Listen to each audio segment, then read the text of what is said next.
뚜껑님 오늘 뉴스 투머치 하는 날이죠? 지난주 재밌어서 출근 준비하면서 기다리고 있습니다. 아 그러십니까? 야, 예, 정치쇼의 이저 코너에 돌풍 피바람을 몰고 오는 예?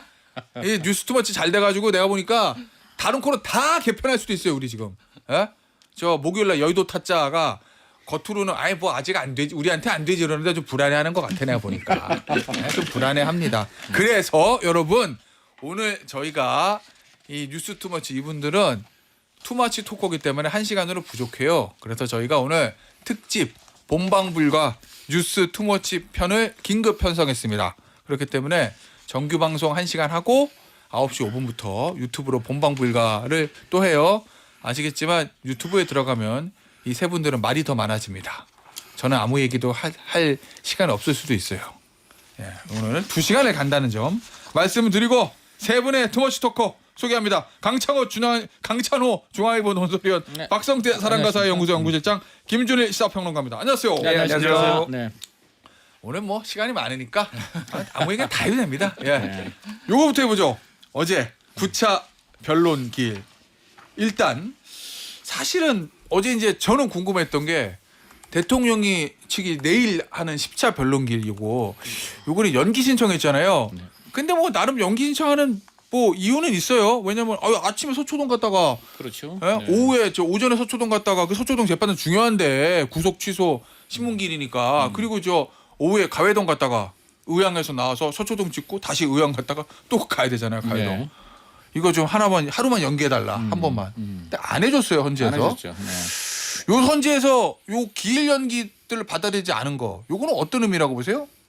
뭐 어쨌든 지금 강의원은? 헌재가 원래 정했던 어느 정도 그 타임라인이 있지 않습니까? 예. 그런 점에서 이제 그런 것들을 좀 지켜야 되겠다. 예. 저는 그런 게 굉장히 좀 있었다고 보고 그 다음에 그래도 또 현재 입장에서는 뭐 그 대신에 심야까지 사실상 지금 저녁 굉장히 드문 경우거든요. 예. 우리나라 최고 사법기관이고 그 밤 7시에 지금 어제 그래서 결국 뭐 많은 분들 아시겠습니다만은 예. 결국 10일 날 오후 3시로 미뤄줬어요. 한 시간? 네, 1시간을 미뤄줬고 오후 2시에 하는 걸 3시로 30분 얘기하다가 30분 안 되겠습니까 하니까 그냥 재판장이 1시간? 1시간? 이렇게 해가지고 이제 그렇게 했는데 결국은 지금 증인이 3명이니까 3시, 5시, 7시란 말이에요. 예. 그러니까 7시 마지막 나온 증인이 그냥 원래 정해진 시간만 해도 9시에 끝나는 거예요. 근데 더 늘어질 수도 있겠죠. 그러니까 이건 정말 그야말로 그 헌재 같은 그런 상당히 그 저녁에 칼퇴근하는 걸로 알고 있는데 저는 잘 모르지만 그러니까 그런 점에서 굉장히 이례적으로 하여간 헌재 입장에서도 그 또 나름 시간을 냈다. 뭐 이런 걸로 대강 절충이 된 것 같고 저는 뭐 그런 생각은 들어요. 어쨌든 간에 지금 보니까 2월 안에 끝내고 이게 또 저는 그리고 그런 측면도 있는 것 같아요. 이재명 대표의 2심 선거법 2심이 26일 날 결심이 된다는 이미 그 통보가 돼 있잖아요. 거의 같은 때 결심한. 그러니까 지금 이게 굉장히 그래요. 그런 점에서 보면 이번에 20일 날 해야 25일 날 그 대통령의 마지막 그 이제 변론, 자기 변론 진술 이제 그걸로 해서 헌재가 결심을 끝내고 그리고 그 다음 날 그리고 이재명 2심도 끝내고 그 법원과 헌재가 딱 하루 상관으로 같이 다 끝내버려 2월에 다 끝내버린다.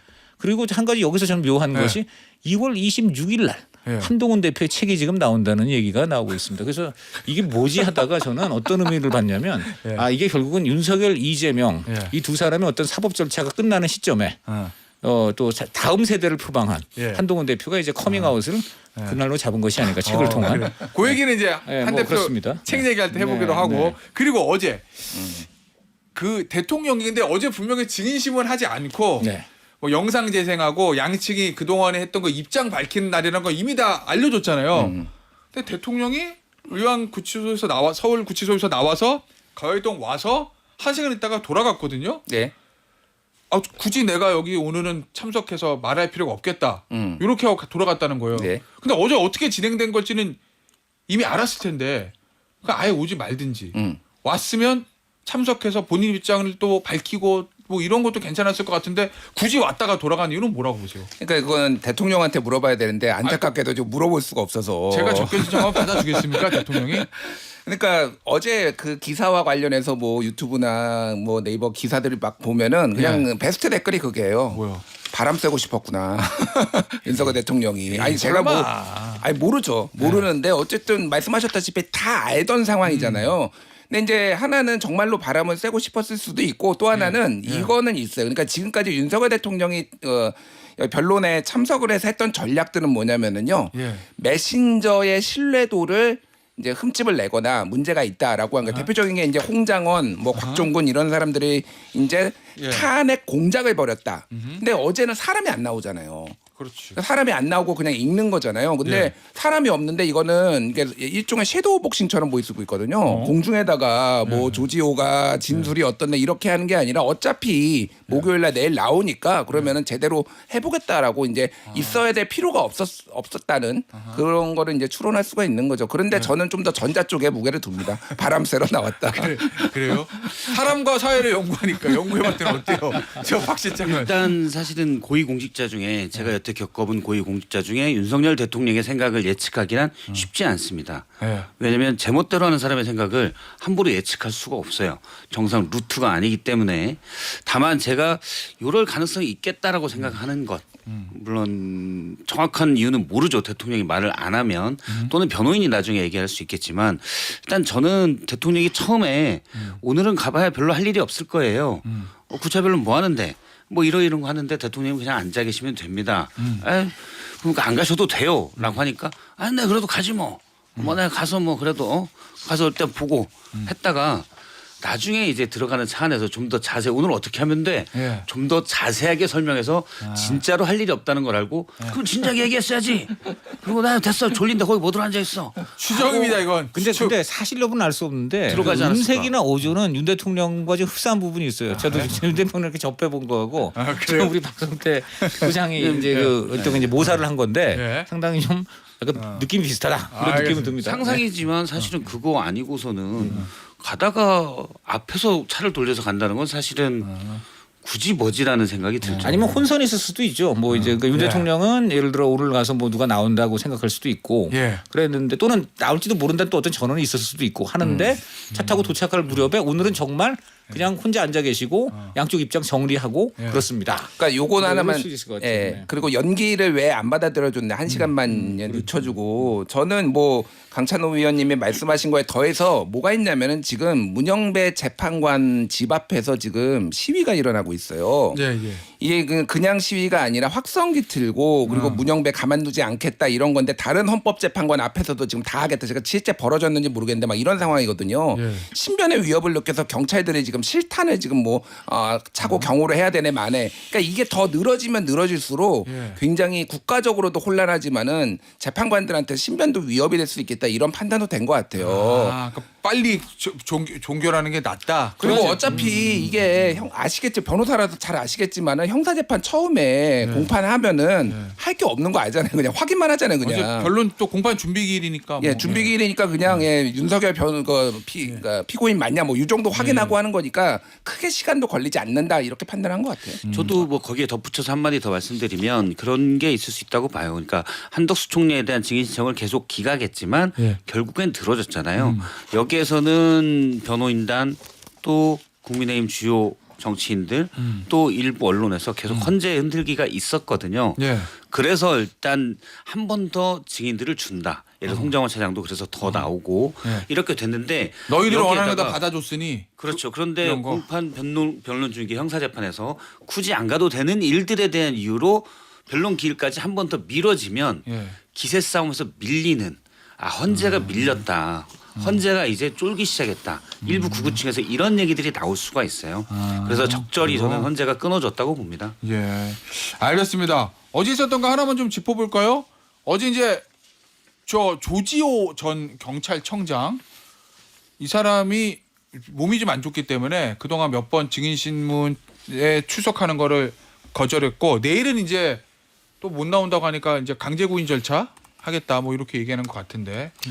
이제 조지호 전 청장이 검찰에서 있던 조서가 공개가 됐거든요. 국회 측 공개했습니다. 여기에 대해서 이제 윤석열 대통령 측 변호인이 강하게 반발하고 일부 한 변호사 한 명은 퇴장하게 되는데 그게 이제 법적으로 옳으냐 그러냐는 뭐 여기서 얘기하지 않기로 하고 일단은 그 내용만 좀 짚어보죠. 어제 조지호 전 청장의 검찰 진술 내용 중에서 강찬호 의원이 봤을 때 딱 꽂힌 건 뭐 있어요? 이게 아무래도 그거죠. 뭐 전화를 받았더니 대통령한테 대통령이 전화가 와서 내가 받았다. 그랬더니 나에게 조 청장 국회에 들어가는 국회의원들 다 잡아 체포해 불법이야 예. 이렇게 얘기하고 했다. 그리고 5번 뒤에 더 통화가 왔는데 다 같은 내용이었다. 예. 대통령이 굉장히 다급하다고 느꼈다.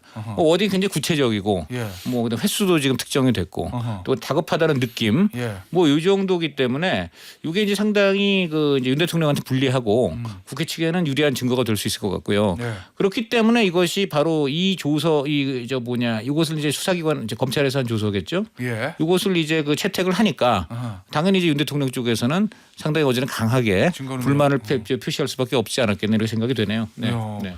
이 신빙성은 어느 정도 보세요? 이게 근데 언론 보도로 이미 한 일주일 전에 여러 언론에 이제 보도가 된 내용이었어요. 이렇게 구체적으로 막 이렇게 막 나오지 거는 처음인 것 같아요. 예, 어제 이제 읽어가지고 그런가 봐요. 어제 이제 아주 자세히 읽었지만은 큰 틀에서 네, 내용은 큰 틀에서 내용은 네, 그래서 알고 한동훈 추가 뭐 그것도 지난번에 한번 나왔었잖아요. 어제 나왔죠. 한동훈 추가. 예, 어제도 이제 나왔고. 그렇죠. 그래서 이제 저는 뭐 놀랍지는 않았고요. 예. 그러니까 지금 왜 조지호 경찰청장이 혈액암 이기니까 실제 몸이 아프기도 하고 참 안 됐다고 저는 생각을 하는데 예. 그 전에 이제 조사를 받을 때 불가능하진 않았는데 왜 안 나오려고 하는지 알겠다. 그러니까 윤석열 대통령 앞에 쓰면은 예. 또 약간의 예전에 모시던 아하. 뭐 상관 이런 압력을 상당히 받을 거 아니에요. 근데 이렇게 본인이 검찰에 진술을 했는데 예. 이거를 또 뒤집으려면은 나중에 이게 굉장히 안 좋은 방향으로 본인의 형사 재판에도 쓰일 수 있으니 이러지도 저러지도 못하는 이런 상황에서 이렇게 된 것 같고 뭐가 됐든 지금 뭐 홍장원 1차장의 메모에 뭐 진술이 뭐 신빙성의 4가지 버전이 뭐 다르네 뭐 이런 거 여러 가지 뭐 CCTV로 뭐 어디에서 메모를 작성했는지 확인하네 이런 걸 해봐도 예. 지금 너무 증거가 많잖아요. 지금 여인영 방첩사령관으로부터 조지호 경찰청장이 들었다는 얘기, 여인영 방첩사령관으로부터 김대우 방첩사 수사단장이 들었다는 메모 14명이 다 일치해요. 그러니까. 그러니까 이거를 그럼 어떻게 반박? 그러니까 홍장원을 지금 계속 공격하고 메신저를 공격하고 있는데 이렇게 일치하는 거라면 어떻게 그러면 이거를 반박을 할 거냐? 제가 이제 그거를 묻고 싶은 거죠. 예. 내일 나오잖아요. 홍장원 2차장, 전 2차장, 조지호 전 청장, 그다음 한덕수 총리. 그 눈에 띄는 거는 그거 관련해서 이거죠. 그 윤 대통령 쪽에서 지금 출석을 원한 것은 요구한 것은 바로 한덕수 총리하고 그다음에 이제 그 홍장원 2차장이고 그다음에 조지호 청장은 국회 쪽에서 그리고 윤 대통령도 했어요. 하긴 했는데 그 3명 중에 국회 쪽에서 원한 사람은 조지호 청장뿐이었습니다. 이게 굉장히 중요하죠. 자, 내일을 전망 좀 해보죠. 내일 조지호 전 청장, 홍장원 전 차장, 그다음에 한덕수 총리 중에서 박 실장이 봤을 때 요 사람이 하이라이트인데라고 딱 꽂히는 사람이 있습니까? 저는 일단 주목도가 높은 건 홍장원 제1차장의 얘기가 될 것 같고요. 언론이 계속. TV 인터뷰도 많이 하더라고요. 예, 지금 뭐 라디오, TV 인터뷰들을 했기 때문에 강력하게 본인의 주장을 계속 할 것이고 그리고 이제 거기는 이제 맞부딪히는 모습이 되잖아요. 예. 근데 이번에 조지호 청장의 검찰 진술 조서가 어제 PT로 다 나오면서 일단 윤 대통령 측의 주장은 사실상 다 탄핵이 됐다라고 보는 게 맞는 것 같아요. 근데 조지호 총장이 만약 나온다면 예. 현재는 불출석 사유서를 냈는데 예. 만약 나온다면 어떻게 얘기할지 뭐 사실 알 수 없는데 저는 본인의 조서 내용을 좀 완곡하게 얘기하지 않을까 싶어요. 그리고 한덕수 총리가 예를 들어서 국무회의가 안 됐다고 생각한다. 국무회의 형식에 대한 얘기인데 예. 저는 한덕수 총리가 그래도 총리를 벌써 몇 번이나 한 분인데 이상민 장관이나 예. 김용현 장관이나 이런 분들처럼 아주 비상식적인 얘기로 예. 과거 본인들이 했던 얘기를 다 뒤집는 그런 것은 아니고 예.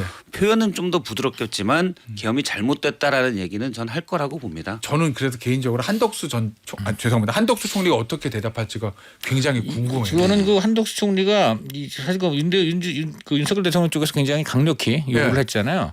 요 지금 바로 국무회의의 성격이 뭐였느냐. 이것도 이제 물론 관심 사안이고 예. 아마 국회 쪽에서는 이제 그것을 집중적으로 물어보겠지만 지금 저는 윤 대통령 거기에 대한 방어를 하겠지만은 사실은 이제 그것 이후에 아마 왜 정말 내가 계엄을 하지 않을 수 없었는가를 예. 한덕수 총리의 입을 통해서 좀 그래요? 끌어내려고 할 것 같아요. 그러니까 뭐냐면 예. 뭐 줄탄핵이라든가 여러 가지 정부 총책임자, 실무 총책임자로서 직접 겪었던 것을 예. 최대한 얘기하게 해가지고 계엄을 한 근본 원인, 일종의 그것은 이제 본인의 그 이제 해명을 할 때 예. 어떤 한덕수 총리를 좀 활용하려 한다 이렇게 보겠습니다. 네. 홍장원 전 차장은 어떻게 할지는 예측이 돼요. 양측 이미 우리가 한번 봤으니까. 그리고 최근에 인터뷰하는 걸 보면 조지호 전 청장하고 한덕수 총리는 내일 어떤 식으로 나올 것 같습니까? 그러니까 한덕수 총리한테 말씀하셨다시피 계엄이 왜 불가피했는지 민주당이 얼마나 폭주했는지를 물어볼 테고 말씀하셨다시피 이제 비상계엄 그 국무회의에 대해서 물어볼 텐데 한덕수 총리가 이미 국회에서 예. 이거는 간담회였다. 간담회 형식이었다 예, 얘기했고 그렇게 얘기했어요. 다른 사람들도 예를 들면 박성재 법무부 장관도 이거는 시작과 끝을 알 수 없었다.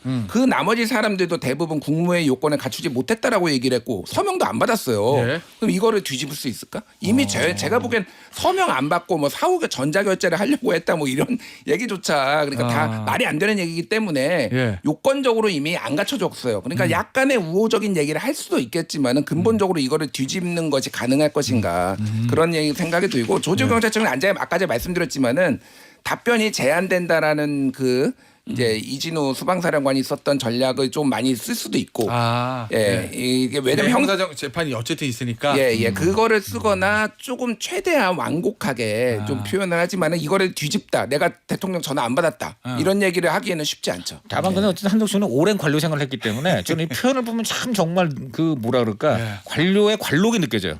사람이 모였다는 것 말고는 간담회 비슷한 형식이었다. 보통 기자들 같으면 이게 간담회지 이게 어떻게 회의라고 하겠습니까? 뭐 이런 예를 들어 이렇게 얘기할 텐데 그렇게 안 하고 지금 간담회 비슷한 형식이었다는 거는 어떻게 보면 또 국무회의인데 간담회 비슷한 형식이었다. 이렇게도 또 이제 그러니까 넘어갈 수도 있는 뭔가 하여간이 항상 한 자락은 깐다는 점에서는 정말 그 관료 생활 오래 할 일이구나. 뭐 알겠습니다. 근데 국무회의 그렇게 제대로 된 네. 형식이 안 됐다고 몇 차례나 이미 국회에서 얘기를 했기 때문에 그걸 뒤집을 것 같진 않아요. 근데 저는 이제 어제 나왔던 조지호 청장이 여기에서 6번 통화를 했잖아요. 대통령이 다 끌어내라고 했던 거를 같은 톤 같은 말로 6번이나 했다라고 검찰 조서에 나온 건데 무슨 홍장원 차장에게 전화했다는 게 대통령은 그때 격려차 국정원 열심히 해 격려차 간첩 있으면 잡고 뭐 이런 격려라고 했는데 자 계엄하고 바로 직후에 경찰청장에게 요건 무슨 얘기를 할 건지 격려를 한 1시간 동안 6번이나 하는 건 아니잖아요. 그래서 이미 사실은 이건 헌재 들어가기 전에 국민들은 다 알죠. 그때 12월 3일 날 국회에 군인들이 갔는데 그분 이런 분에게 어떻게 국부 통수권을 줍니까? 어쨌든 알겠습니다. 네, 그렇죠. 자 그리고 제가 잘못 말씀드리겠네요. 조지호 청장은 현 청장입니다. 그렇죠. 전직이 아니에요. 제가 사령관들하고 좀 이제 혼동이 왔어요. 사령관들은 다 전직인데 지금 현입니다. 아직 현직 청장이고 주제를 바꿔보죠. 오랜만에 등장한 이름 명태균. 이 명태균 씨 변호인 측이요 그제 통화 복기록을 공개했습니다. 결국 이게 작년 그러니까 총선 직전이죠. 한 2달 전이죠. 작년 2월 16일부터 19일 사이에 김건희 여사하고 명태균 씨 사이에서 텔레그램 통화가 대여섯 번 있었고 그 통화 뭐 녹음한 건 아니고 명태균 씨가 그때 통화 내용을 기억을 해가지고 구술을 해서 복기해서 그거를 얘기를 한 겁니다. 2가지가 있어요. 첫째는 총선 2달 전이죠. 2월 16일이면. 명 씨에게 김건희 여사가 김상민 전 대전고검검사가 창원 의창에서 당선되도록 도와달라고 했다는 취지의 주장. 요겁니다. 읽어드리면 김건희 여사가 이렇게 얘기했다는 거예요. 명태균 씨 주장이에요. 일단은 녹취가 있는 건 아닙니다. 선생님, 김상민 전 검사 조국 수사 때 정말 고생 많이 했어요. 김상민이 의창구 국회의원이 되게 도와주세요. 이렇게. 그런데 반대합니다. 명태균 씨가. 그랬더니 뭐 김건희 여사가 아니에요 선생님. 이철규 윤한홍 의원이 보수 정권 역사 이래 최다석을 얻을 거라 했어요. 그러니까 명태균 씨가 간신들이 총선 때 대승을 한다고 대통령 부부에게 허위 보고를 하니 비상계엄 때 계엄군을 중앙선관위에 보냈구나라고 생각했다. 뭐 요 내용이거든. 정확히 말씀드리면 녹취록이나 녹취 파일이 있는지 없는지는 모르는데 일단 민주당이 공개한 거는 녹취록이나 녹취 파일을 공개한 건 아니고 있는지 없는지 몰라요. 힘들다. 저 명태균 씨가 구술한 거를 받아 적은 거라는 거. 일단 박 실장부터. 김건희 여사가 당시에 명태균 씨 주장했다면 김상민 전 검사의 공천을 강력히 주장했다. 근데 이걸 왜 명태균 씨한테 부탁했을까? 2월 16일쯤에. 어차피 창원의 근거지로 해서. 죄송해요. 명태균 씨 측이 공개한 겁니다. 죄송합니다. 민주당이 공개한 게 아니고. 죄송합니다. 다시 정정할게요. 민주당이 공개한 게 아니고 명태균 씨의 변호인이 공개를 한 겁니다. 명태균 씨랑 김건희 여사가 이런 통화를 했습니다. 이게 명태균 씨가 기억한 내용이에요. 변호사인 제가 받아 적어 온 거예요. 이렇게 명태균 씨의 변호인 측이 공개한 거예요. 민주당이 아니고. 그리고 녹취록과 녹취 파일이 있는지 없는지는 아직은 모른다는 점. 예. 일단 이 말의 신빙성을 따져봐야 되는데 말씀하신 내용 과연 녹취록이 있느냐 여기에서는 설왕설래입니다. 왜냐하면 기자들 중에 일부는 녹취록이 있을 것 같다. 이게 이제 남 변호사가 명태균 씨의 변호인이 기자들에게 언론 공지 형태로 띄운 건데 예. 워딩이 살아있어요. 그러니 제가 어휘나 읽었잖아요. 이런 지금. 것들이 살아있어가지고 그냥 무슨 취지로 얘기했다 이러는 게 아니라 더블 쿼트 형식으로 돼 있기 때문에 이러면 명태균이 텔레그램 통화를 녹음한 다음에 이걸 풀어쓴 게 아닌가? 그래서 사실 녹취록이 있는 것 아닌가라는 게 있고 또 다른 반론도 있어요. 그건 뭐냐면 여기에서 나오는 녹취록에서 명태균 씨는 멋있는 사람으로 나와요. 검사하면 선거집니다. 네, 이렇게는 평생 검사만 하다가 지역구도 모르는 사람을 지역구 국회의원 공천 주면 총선 집니다. 이렇게 얘기했다고. 반대했다고. 이번에 110석 안 될 겁니다. 마치 맞춘 양. 근데 3월부터 국민의힘이 확 떨어지고 이른바 런종섭 사태 2월에는 민주당의 공천 논란이 있었던 거거든요. 예. 물론 과반은 그렇다고 국힘이 안 되지만 그래도 민주당에게 조금 더 안 좋은 분위기여서 과연 명태균 씨가 맞나 이런 게 좀 있고 또 하나 이 날짜예요. 이게 2월 16일부터 2월 19일까지인데 2월 18일 있었던 또 다른 녹취가 뭐가 있냐면 명태균 씨가 당시 김영선 전현을 밀잖아요. 공천 받으려고. 그런데 이번에 컷오프야 여사한테 연락 왔어. 빨리 다른 지역 간다고 그래. 그래서 2월 18일 날 경남신문인가요? 거기에 김해? 김해로 간다고 보도가 나옵니다. 예.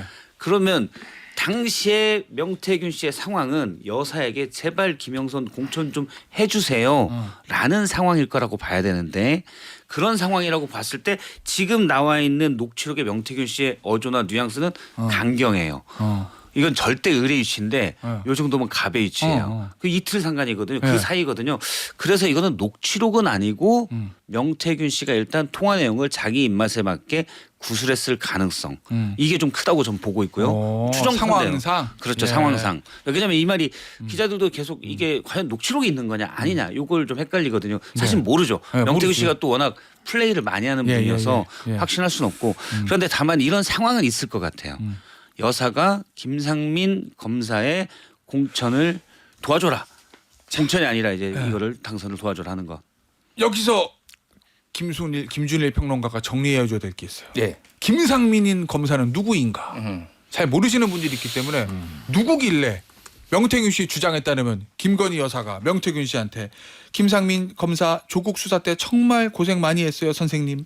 김상민이 의창구 국회의원이 되게 도와주세요. 이렇게까지 부탁했을까? 사실은 이 이름이 예전에 많이 나왔어요. 그렇죠. 보도도 많이 됐었고 그리고 이번에 명태균 씨 의혹 처음 나왔을 때 김영선 전 의원 공천 가지고 나왔잖아요. 그 밑에는 김상민 검사 공천 문제가 깔려있다 얘기가 많이 있었거든요. 맞아요. 정리를 좀 해주시죠. 그러니까 2023년 9월 달에 김상민 검사가 현직 검사임에도 불구하고 이 지역에 창원 의창 이쪽에다가 문자를 쫙 뿌립니다. 네, 현직 검사가. 그래서 이게 나중에 논란이 되고 막 언론 보도도 엄청 나와서 징계를 받아요. 결국은 징계를 받는데 뭐 그 김상민 검사 말고도 여러 검사들이 이제 출마하려고 같이 이제 징계를 받은 상황이 있는데 이 조국 사태 때 웅동학원 이쪽 수사를 담당한 걸로 제가 알고 있거든요. 그러니까 그래요? 그래서 결국은 이제 이 조국 대표도 이번에 뭐 수거 명단에 이제 들어갔다라는 거 아니에요. 그러니까 이거가 시작 자체가 그러니까 윤석열 대통령이 어떻게 보면 조국 수사를 하면서 이렇게 뜨게 된 거고 거기에 대한 어떤 보훈들 뭐 이런 것들이 있을 것으로 추정이 되고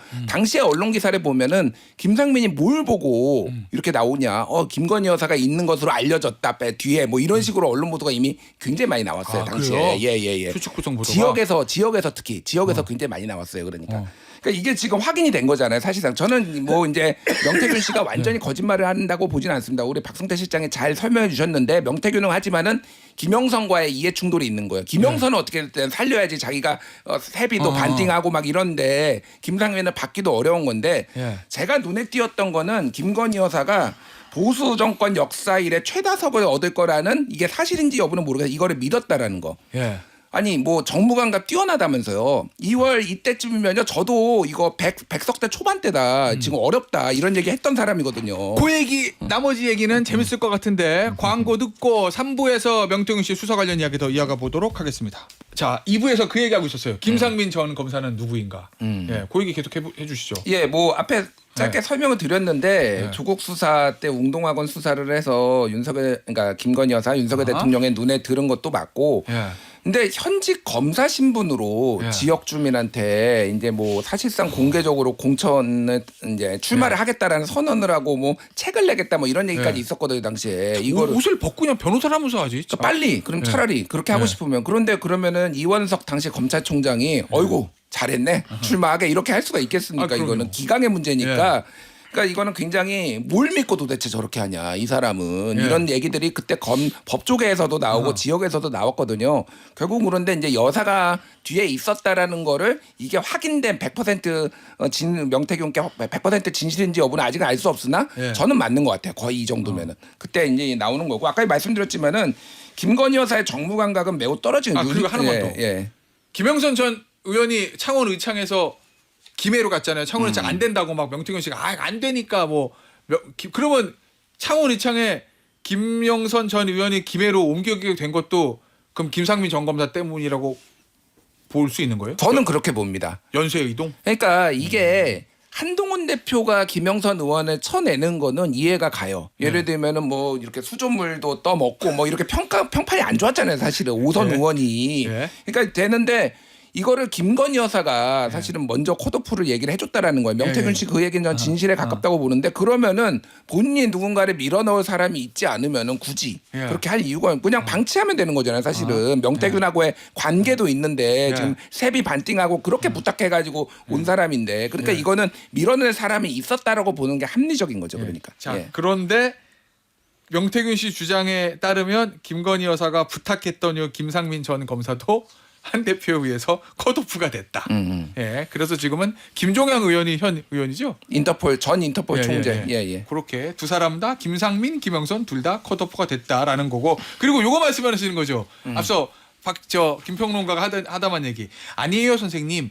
이철규, 윤한홍 의원이 보수 정권 역사 이래 최다석을 얻을 거라 했어요. 요렇게 얘기했다고. 이게 이제 2007년 그러니까 2008년 총선이고 2008년 총선에 MB. 한나라당이 이제 153석을 했는데 친박연대 뭐 무소속 다당 하면은 그 180석이 넘었거든요. 맞아요. 그리고 자유선진당까지 합치면은 보수가 200석이 넘었던 때가 있어서 다 합치면은 민주당이 81석 했을 때인데 제가 말씀드린 거는 이게 가능하다고? 이 황당한 얘기를 김건희 여사가 믿었다고? 그러니까 지금 판이 어떻게 돌아가고 본인 때문에 여론이 얼마나 안 좋았는지를 다 봤을 거 아니에요. 그러니까 이게 정무 감각이 뛰어나다라는 얘기가 다 헛소문이었거든. 그거는 비교 대상은 윤석열 대통령보다는 뛰어나다. 이 정도로밖에 해석이 안 되는 거예요. 제가 그건 보기에는. 인정이에요. 상대적으로 윤석열 대통령보다는 여사가 뛰어나다고 봅니다. 아니 저는 이 녹취록을 그래요. 녹취록을 듣고 제일 저도 놀랐던 게 이 부분이거든요. 왜냐하면 사실은 뭐 김상민 전 검사의 뭐 대한 얘기들은 이미 다 여의도 퍼져 저희는 아는 사람을 알고 있었기 때문에 뭐 그게 소문이든지 팩트든지 간에 뭐 나올 게 나왔구나 이건데 당시에 그러면 진짜 요 녹취록이 요 대화 복기록이 맞다면 이철규 의원하고 윤한홍 의원이 당시 이철규 의원은 공관위 부위원장이었잖아요. 맞아. 여사님 보수 정권이라 최대 의석을 얻을 거니까 걱정하지 마시라고 얘기했다는 거잖아요. 진짜 그러니까 당에서 이렇게 판단했다는 거예요? 핵심 의원들이? 제 생각에는 이 시점이 언제인지는 좀 봐야 될 겁니다. 그러니까 바로 그 여론 아니, 어떤 시점이든지 총선 간에. 시점 아니 예를 들어 막 한 1년 전에 그런 얘기를 했는데 여사가 그냥 그거를 갖고서 지금 여사의 목적은 당신이 김상민 어떻게 좀 되게 해달라 이런 얘기잖아요. 지금 이제 그러기 위해서 논리를 동원하려고 하다 보니까 과거에 들은 얘기. 과거에 뭐 여사님 내년 총선은 한 1년 전쯤에 여사님 내년 총선 지금 뭐 대통령 잘하고 있기 때문에 내년에 이제 정말 아주 최고의 승리를 할 것 같습니다. 예를 들어 이런 것을 그때 그냥 갖다서 얘기할 수도 있을 수 있고 물론 그 직전에 뭐 그렇게 얘기할 수도 있고 뭐 그렇지만 어쨌든 간에 그 시점이 언제인지는 조금 한번 따져볼 필요는 있을 것 같아요. 네. 근데 그때가 어쨌든 그러니까 저는 이 녹취가 있을지 이건 모르겠지만은 전반적인 내용은 맞다라고 보거든요. 그러니까 명태균 씨가 약간의 가필, 윤색 이런 것들은 할 수 있다고 보는데 보수 정권 이래 최대 비대위 체제잖아요. 한동훈 비대위 비상이어서 비대위를 만들었는데 만든 지 지금 한 달 남짓 된 다음에 보수 정권 역대 최대 안 맞잖아요. 일단 산수가. 그럼 비대위를 안 만들었다. 그렇죠. 비대위를 안 말죠. 상대당이 비대위 체제로 정말 갈팡질팡하고 있어야 가능한 얘기거든요. 예를 들어서 잘하면 과반수도 할 수 있을 것 같다고 했어요. 제1당은 문제없을 거라고 했어요. 이러면 좀 납득이 되겠는데 이거는 만약 사실이라면 사실은 뭐 정무적 감각 상식의 수준이 너무 낮다. 이런 분들에서 우리나라가 음지개졌냐라는 생각을 하게 되죠. 알겠습니다. 여기서 다만 이것을 이제 공개를 한 그 남 변호사라는 분이 기자들이 이게 녹음 녹취록이 있냐 그랬더니 이거 명태균의 입이 고친 거다. 녹음 파일이 있는지는 알 수 없다.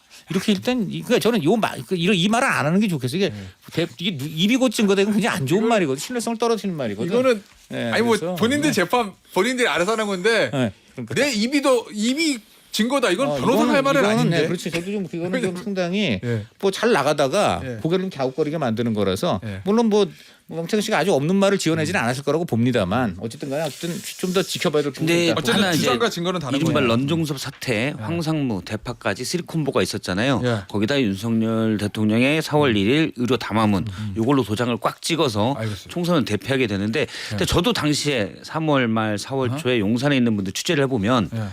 사람은 일당 130에서 140석 상당히 객관적인 분들도 그런 얘기를 했어요. 3월 초에까지 3월 초까지는 그런 얘기 국민의힘이 제일 분위기 좋을 때도 비명행사로. 잘하면 일당 맞아. 예. 근데 저는 이제 3월 말 4월 초 예. 국민의힘이 엄청 안 좋을 때 예. 이제 쓰리콤보를 맞은 다음도 그래도 우리가 일당한다. 130석 이상 그런 얘기를 제가 아는 상당히 객관적인 분들 한 걸 보면 당시 용산에서는 실제 우리가 무조건 잘 될 거야라는 스스로들에 대한 가스라이팅이 되게 많았다라고 생각을 할 수 있을 무슨 것 같습니다. 근거로 그렇게 생각했을까요? 그건- 당에서 올라가는 보고는 그게 아니었. 그렇죠. 걸로 저도 저는 알고 있는데. 저도 네. 그렇게 알고 있는데 대통령이 매사에 자신감 넘치기 때문에 그게 가장 큰 거였을 것 같아요. 알겠습니다. 자, 요렇게 이거 하나 질문. 세 분 중에 아시는 분이 계신지. 검찰이 퀴즈가 나갑니다. 왜 검찰은 이거를 창원지검에서 중앙지검으로 불러 올렸을까요? 수사팀은 거의 그대로인 것 같던데. 일단 수사가 상당 부분은 저는 그 좀 윤곽이 잡혔다. 그러니까 예. 지금 관련 여기서 뭐라고 하냐면요. 지금 저 대통령 등의 공천 개입 의혹, 또 그다음 여론조사 결과 조작 의혹, 그다음에 여론조사 결과를 무상제고 한마디로 돈을 돈을 주고 돈을 예. 안 받고 이런 문제, 근데 대납 비용을 대납한 거 이런 것들 수사했는데 지금 관련자 대부분 서울에 있다 이랬잖아요. 예. 이 얘기는 관련자들을 특정했다는 얘기고 그러니까 지금 이제 뭐 사실상 보면은 윤곽을 잡아가지고 관련자 직접 추궁에 들어가는 상황이다. 이런데 지금 제일 중요한 것은 예. 대통령이 이제 거의 이제 탄핵 막바지잖아요. 탄핵 예. 소추가 예. 결국 검찰 입장에서는 지금쯤 이제 올려서 아마도 인용이 된다면 바로 그때부터는 대통령 내외를 예. 바로 수사할 수가 있기 때문에 그걸 노렸다. 그렇게 보겠습니다. 네. 그러니까 저는 이걸 딱 이렇게 봤어요. 그동안은 사실상 약간 방치하면서 예. 검찰이 수동적으로 간을 봤다면 이제 능동적으로 적극적으로 간을 보겠다. 수동적 간은 뭐고 능동적 간은 뭐예요? 그러니까 이제 방치를 한 거잖아요, 사실상. 예. 지금까지 그러면 창원지검에 있을 때는 이게 심우정 검찰총장의 보고와 사실상의 그 어떤 결재가 없었을 것이냐. 그건 저는 계속 이건 심우정 검찰총장의 손에 있었다라고 보거든요. 예. 근데 이게 서울로 올렸다라는 거는 말씀하셨다시피 관련자들이 다 서울에 이제 소환을 해야 되는 사람이 있는 것도 맞는데 다 대선 후보 뭐 아니면 김건희 여사 막 이렇잖아요. 그러니까 지금 게다가 지금 뭐 조태용 국정원장하고 김건희 여사 무슨 문자를 지금 계엄 전날에 한데 막 이런 것까지 막 터지면서 수사를 아예 계속 뭉개기 수동적으로 뭉개기는 어렵게 됐으니 이제 액션을 취해야 되는 건다. 근데 아시잖아요. 검찰은 원래 간 보는 조직인 거. 그러니까 지금 이제 능동적으로 우리가 핸들링을 하면서 간해 보겠다라는 거고 결정적으로 중앙지검장이 지금 탄핵 상태예요. 그러네. 예. 그러면 이거 누가 핸들링 하나요? 차장이 하겠지만은 사실상 심우정 검찰총장이 한다라는 거예요. 그러니까 대선 상황이 어떻게 돌아가고 탄핵 상황이 어떻게 돌아가는지를 보면서 누구를 소환할지를 검찰총장이 판단하겠다. 이게 지금 예. 3월 중순경에 아마도 탄핵 인용이 될 가능성을 본다면 예. 이게 검찰 입장에서는 딱 지금 시점에서 해가지고 예. 대선 본격적으로 이제 운동기간 들어가면 예를 들어 대선 주자 같은 경우에는 일단 선거가 시작되면은 선거 국면이 시작되면 그때는 여야 막론하고 일단 검찰이 관련 수사를 스톱하는 것이 과거 관례거든요. 예. 총선 때도 그랬어요.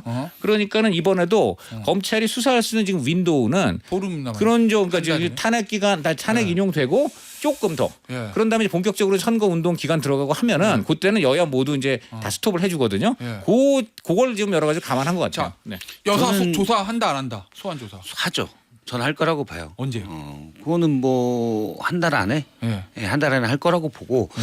이제 저는 총장이 이 부분 그러니까 비유하자면 그런 것 같아요. 요리를 하는데 예. 고급 요리 또는 좀 비싼 요리를 하는데 주방장 이하 한 3석 4석들이 막 요리하고 불 데우고 불판하고 일단 굽고 초벌구이하고 이런 다음에 셰프가 이제 딱 와서 치프가 와서 자 됐어 이제부터 내가 할게. 오케이 수고했어. 예. 약간 요런 모습. 그러니까 민감한 대선 국면에서 민감한 사안들이 있기 때문에 예. 총장이 직접 내가 컨트롤하겠다. 아. 요런 게 좀 있을 것 같다고 봐요. 그리고 아마도 대선 전에 대선 전에 어쨌든 간에 살아있는 권력 어쨌든 간에 이제 뭐 찬역을 당했지만 대통령 부저 내외까지도 수사한다는 모습을 보여야 예. 지금 대선 국면에서 반드시 검찰 개혁이 다시 나올 거고 이와 관련해서는 지금 검찰 뭐 관계자들이 저녁에는 그 상당히 불안해하고 술 먹으면서 뭐 여러 가지로 좀 지금 앞으로의 향후를 걱정한다. 지금 기소청으로 전락할 수도 있다. 예. 이런 것들이 있기 때문에 아마 거기에 대한 액션도 굉장히 클 겁니다. 좀 어느 정도 수사를 한다. 두 갈래 정도가 있는데 일단은 여사 소환 문제가 1번이고 윤 대통령에 대해서는 대선 끝난 다음에 본격적으로 할 것 같아요. 이게 또 일단 다른 수사가 게 많으니까. 네, 그리고 여사 소환은 일단 할 거라고 보고 예. 검찰 내부도 약간 그러지 않을까. 장소가 문제지 소환을 할 거로 생각이 됩니다. 그다음에 두 번째는 이제 이른바 여당의 대선 주자들, 예. 여권의 대선 주자들이 많이 얘기가 나오잖아요. 예. 이거를 어떻게 할 건가? 그게 여기에 더- 대해서 이제 총장이 계속 판단을 하려고 하는 것 같아요. 오히려 검찰 입장에서는 김건희 여사는 속된 말로 지금 부담이 덜할 것 같고 네. 대통령 구속돼 있고 만약입니다. 탄핵 이제 이 조기 대선 열린다고 하면 대통령 탄핵 인용이 된다고 하면 여사 소환은 오히려 부담이 없을 것 같은데 탄핵이 인용되고 조기 대선 되면 네. 오세훈 시장, 홍준표 시장 요 두 사람은 검찰 입장에서는 좀 부담스러울 수도 있잖아요. 지금 일단 언론 보도 막 여러 개 나오다 단독 보도도 나오고 오세훈 시장에 대한 의혹, 홍 시장에 대한 의혹 그리고 거기에 대한 두 사람의 반박 다 알고 계시죠? 예. 싹 알고 계실 것 같아. 예. 정리 좀 해주세요. 아니 그러니까 뭐 이제 명태균 씨의 주장은 오세훈 시장과 관련해서는 4번 만났다라는 거고 예. 그리고 이제 그 서울시장 보궐선거 때잖아요. 그때 나경원 이기는 여론조사 예. 얘기를 언급을 했다라는 거고 그리고 또 이제 노컷뉴스 단독을 보면은 그 후원자와 예. 그리고 오세훈 시장과 명태균 씨가 만나서 왜 이기는 여론조사가 안 나오냐 이런 네. 주장을 돈을- 했다라는 예. 돈을 썼는데 뭐 이런 얘기를 했다라는 거잖아. 그게 네 번째죠? 예, 그러니까 그거를 이제 오세훈 시장 측에서는 다 거짓말이다. 사실이 아니고 예전에 했던 주장을 반복을 한 거죠. 2번 만난 적은 있는데 그때 강철원 이제 정무부 예, 시장, 예. 당시엔 부시장이 아니었는데 예. 어쨌든 그때 이제 싸우고 보냈다. 그리고 만난 적이 없다라는 주장이고 그래서 결국은 이거는 명태균 씨의 진술이 어디까지 사실인지를 뒷받침해주는 카카오톡, 음성 이런 게 있느냐 없느냐. 근데 언론 보도도 몇 개를 보면은 명태균 씨의 진술과 카카오톡 등을 종합해서 하면은 이런 식으로 지금 보도가 나오고 있거든요.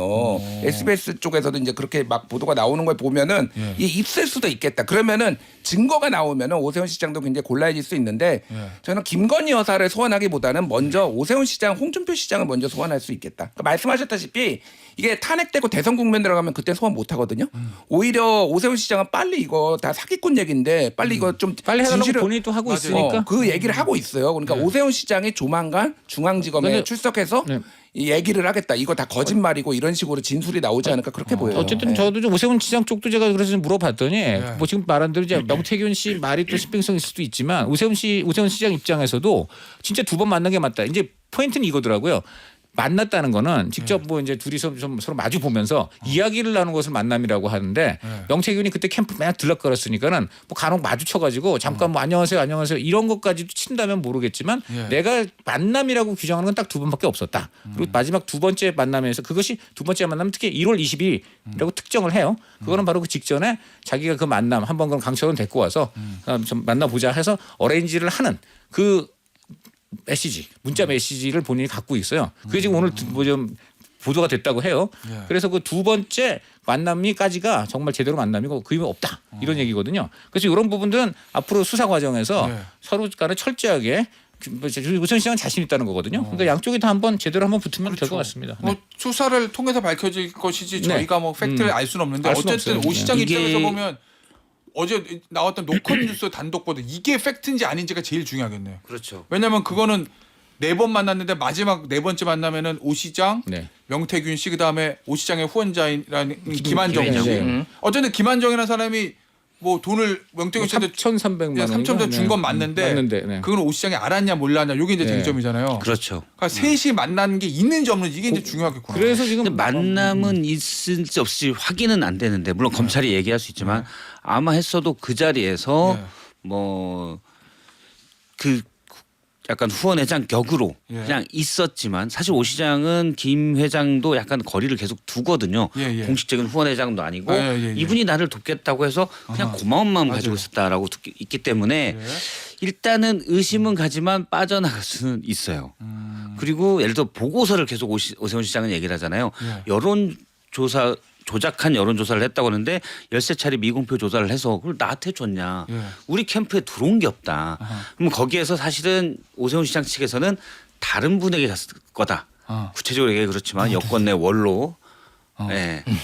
그럼 뭐 김종인 비대위원장이 갔을 수 있다고 생각을 해요. 그러니까 갔을 예. 것이고. 그 보고서가 본인이 안 그렇죠. 받으니까. 예. 그렇죠. 그러면 그 명태균 씨에게 줬다는 3,300만 원도 사실은 여권 내 실력자들에게 잘 보이기 위해서 명태균 씨가 관련자들과 가까운 같은 이런 게 이제 오세훈 시장 측의 주장이거든요. 예. 그런데 저는 일단 대선 끝날 때까지 팩트는 확정이 안 될 것 같아요. 그래요. 네. 왜냐하면 계속 주장들만 있고 아. 일단 명태균 씨는 뭐라고 얘기하겠지만 사실 명태균 씨의 얘기는 지금 하는 얘기는 의미가 없어서 당시 카톡 그거는 오세훈 시장이랑 직접 했다기보다도 오세훈을 만났는데 뭐라고 했어라고 남에게 얘기하는 카톡이나 녹취 알겠어요. 이런 것들에서 뉘앙스가 여기서 한 어떻게 가지만 나오냐. 하면은 명태균 씨가 4번 만났다 그러는데 그 3번 만난 건 날짜를 특정을 해요. 1월 20일, 23일, 28일 예. 특정을 하는데 마지막 문제의 4번째는 2월 중순인가 초순인가 뭐 이런 식으로 얘기를 예. 일단 하고 있어요. 예. 여기에 대해서 바로 이제 오세훈 시장의 쪽이 반박을 하는 거는 1월 20일 날 나는 분명히 메시지까지 공개된 상황에서 이날 만난 게 끝이다. 예. 그 이후에 만난 것이 없고 만나지 않게 된 이유는 바로 강철원 씨하고 싸웠단 말이에요. 예, 그렇게 됐다는 얘기입니다. 요거예요. 저와 명 씨, 김모 씨 3자가 함께 만났다는 주장은 말 그대로 그러니까 새빨간 그렇게 되는 거예요. 거짓말입니다. 아까 그 얘기로 끝나는 거죠. 예, 검찰은 하루빨리 구체적인 수사 결과를 발표하길 거듭 촉구합니다. 이게 이제 오세훈 시장의 페이스북 메시지를 통한 그렇죠. 반박이었다는 점 말씀드리고 그건 민주당- 잘못한 것 같아요. 뭐요? 그때 오세훈 시장이 뭐요? 새빨간 거짓말 요 표현을 잘못 쓰신 것 같아요. 왜요? 그게 이제는 이명박 전 대통령이 썼다가 많이 회자된 억구. 거짓말인데 이거. 그건 아닌데 정무적 감각이 그건 새빨간 거짓말을 안 쓰는 게 나았을 텐데라는 생각이 듭니다. 알겠습니다. 자 마지막 한 5분 남았는데 요거 짚어보죠. 이재명 대표가 어제 민주당은 원래 진보가 아니다. 중도 보수다. 뭐 이런 얘기했거든요. 진보 진영은 재편돼야 된다. 우클릭한 게 아니라 원래 거기가 우리 땅인데 우리 보고 우클릭했다고 하는 건 프레임이다. 이렇게 얘기를 했어요. 어떤 의미라고 봅니까? 이거? 간절하구나 저는 그렇게 봤어요. 사실 간절하다? 그러니까 우리가 이 어떤 정당의 정치 성향 아니면 개인의 정치 성향을 봤을 때 읽어야 되지 않아요. 내가 정치적으로는 진보지만 경제적으로는 보수일 수도 있고 그건 정당도 마찬가지거든요. 사안마다 다 달라요. 그런데 사람들의 어떤 판단 기준, 정치적 성향은 일직선상으로 놓으면은 여기 어디에 국민의힘은 어디쯤 위치하고 있고, 0부터 10이라고 하면 뭐 예. 7점 몇 뭐 이렇게 하잖아요. 그러면은 상대적으로 왼쪽에 있는 건 맞잖아요. 그러니까 그러면은 우리나라의 진보 정당은 어디냐 그러면은 거의 망한 정의당이냐 뭐 이게 공백이 생기잖아요. 그러니까 그거는 사람들의 인식에서는 가능하지 않은 얘기지만은 어쨌든 우리는 중도 확장이 이게 무리하게 지금 하는 게 아니라 대선용이 아니라 원래 우리가 하던 주장들이었다라는 거 하나. 그리고 또 하나는 이제 국힘은 대선용이 아니다. 예, 대선용이 아니다. 하나 또 하나는 국힘은 이제 극우 정당이야. 여기는 보수 정당이라고 볼 수도 없어. 우리가 합리적으로 보수 얘기까지 수용을 해가지고 나라를 이제 통치해 볼게 이런 주장이라고 보는 게 맞을 것 같아요. 예. 여기 오늘 중앙일보에서 굉장히 의미 있는 기사가 났는데 민주당 내부에서 메타 분석을 했어요. 그 메타 분석이라는 거는 뭐냐면 지금까지 여러 추이를 하고 또 그다음에 지지율을 전국적인 지지율 말고 층을 나누는 거예요. 그래서 이제 이념 성향을 분석을 했더니 중도층 지지율만 따로 봤어요. 근데 이거는 계엄 전도 그렇고 계엄 직후도 그렇고 그리고 계엄 이제 상당 시간 흐르면서 보수가 막 결집하고 해서 민주당 지지율이 떨어지는 순간에도 이 중도 지지층은 여전히 민주당을 계속 지지율이 일정하게 유지됐다는 이게 지금 나왔어요. 굉장히 요건 뭐냐면 이 중도를 지금 꼭 반드시 잡아야 된다. 그러니까 그렇기 때문에 지금 이재명 대표가 지금 뭐 상속 세리머니 시작해가지고 그러면 예. 그 메타 분석에 따르면 중도층이 민주당한테 아주 우호적에 움직이지는 않기 때문에 이재명 대표 이렇게 선택했다 이런 의미 아니죠. 그게 말씀이세요? 아니고 네. 거기가 이제 굉장히 꼭 민주당이 이제 이걸 잡아야 한다. 이것을 잡아야 한다. 왜냐하면 여기가 보니까는 격차가 확 이제 민주당이 국민의힘하고 거의 따라 잡혔을 때 예. 그럴 때도 중도에서는 민주당 우위 흐름이 계속됐으니까 이 사람들만 믿어 이 사람들과 계속 유지하지 않으면 어쨌든 잡고 가야 네, 된다. 이거 안 되는 거죠. 말씀이시죠. 그래서 이걸 굉장히 지금 이재명 대표가 지금 강하게 붙잡으려고 하고 있다. 이제 그런 거죠. 그리고 더군다나 여기서 중요한 게 정권 교체도요. 지금 정권 일반적으로 정권 교체라고 하는데 이 중도층의 경우에는 야권에 의한 정권 교체라고 응답을 하는 비율이 높다는 거예요. 아주 정확하게 특정을 해준다는 거죠. 그래서 이게 그야말로 이제 집토끼가 된다. 이거 반드시 잡아야 된다. 이렇게 된다는 겁니다. 중도층을 집토끼로 만들겠다는 네, 거의 지금 그런 예. 지표가 보인다는 거죠. 네. 그러니까 정무적으로 또는 전략적으로는 뭐 잘하고 있다라고 생각을 해요. 그런데 옳으냐 그거는 좀 별개로 보고. 그건 무슨 뜻이에요? 그러니까 딱 워딩만 넣고 본다면 민주당은 진보가 아닙니다. 중도 보수입니다. 우리는 원래. 전 그게 원래 맞다고 생각해요. 예를 들어서 지난번에 금투세에 대해서 폐지하자고 그러고 진보가 아니죠. 저는 뭐 사실 우리나라에만 김준일 평론가님이 잘 말씀해 주셨지만 진보 보수를 여러 갈래로 이제 봐야 되는 예를 들어서 뭐 성정체성 문제도 있고 여러 가지 봐야 되는 그런 게 있지만 일단 경제적으로 놓고 보면 정부에 대한 개념으로 놓고 본다면 민주당이 과연 진보냐 그거는 의문이 많이 되는 거죠. 하지만 지금까지 진보인 양 해왔죠. 그리고 상대적인 사실 우리 인식 체계에서 이분법이 제일 편하기 때문에 진보 정당이죠. 그래요. 이분법 내에서는 진보 정당이었죠. 그런데 전략적으로는 저는 잘하고 있다고 본 건 이제 앞으로 우클릭 정책들이 계속 나올 거거든요. 예. 그러면 여기서 계속 공격이 왔다 갔다 한다. 말 바꿨다. 신뢰성을 공격할 거예요. 그러니까 대놓고 거기에 대한 공격을 처음부터 봉쇄하는 게 나 원래 그런 사람이야 우리가 라고 얘기하는 전략은 효과적일 수가 있고 또 하나 지금 국민의힘이 말씀하신 대로 구구 형태를 띠고 있기 때문에 그럼 너희들은 이제 우리 현대사에서 좀 빠져줘. 우리가 그쪽 자리를 다 먹을게. 그리고 새로운 진보정당이 출현하길 바래. 진보정당이 출현한다고 크겠습니까? 작겠죠. 그러면 이제 일본 같은 건 보수의 자민이지만 일당 독재한다는 뜻이죠. 그렇죠. 그런 것도 있을 수가 있고. 그럼 일당 근데 이제 독재. 옳으냐의 문제는 그러면 그런 부분에 대해서 이른바 노선투쟁 같은 철학적 정책적 고민들을 당내에서 치열하게 해서 나온 거냐? 아니라는 거죠. 요거 10초만 그건 지적할 수가 말씀드리면 있다는 거예요. 그건 아니라는 민주당 거니까. 지지자들이 늙었어요. 그러니까 50대가 주축이잖아요. 지금 민주당이 예. 40대, 50대. 386, 486. 20대, 30대였다가 50대가 되고 50대는 경제적으로 무조건 보수화가 됩니다. 그러면 상속세 문제 이거 민감해져요. 이제는 상속을 받아야 되고 상속도 줘야 되는데 그러니까 이런 지지자들의 보수화도 지금 반영을 하기 시작했다. 그러니까 운동장을 민주당에 넓게 쓰는 거고 그게 독재냐라고 말씀하시는데 국민의힘이 잘하면 됩니다. 그거를 뭐 민주당을 독재라고 탓할 문제는 아니죠. 탓한 그러니까. 것은 아니고 그래 완전 밀어내겠다고 한다는 의미가 그런다는 거예요. 알겠습니다. 옳지 여러분. 않은 건 5년 전에 기본소득을 얘기하다가 이제 와서 보수라고 하면 이게 자, 뭐냐라는 거죠. 야, 여러분 뉴스토마치 본방송 여기까지인데요. 이분들 이대로 못 가십니다. 할 말이 더 남았어. 토마치 토커 세 분과 본방 불가에서 다시 돌아오도록 하겠습니다.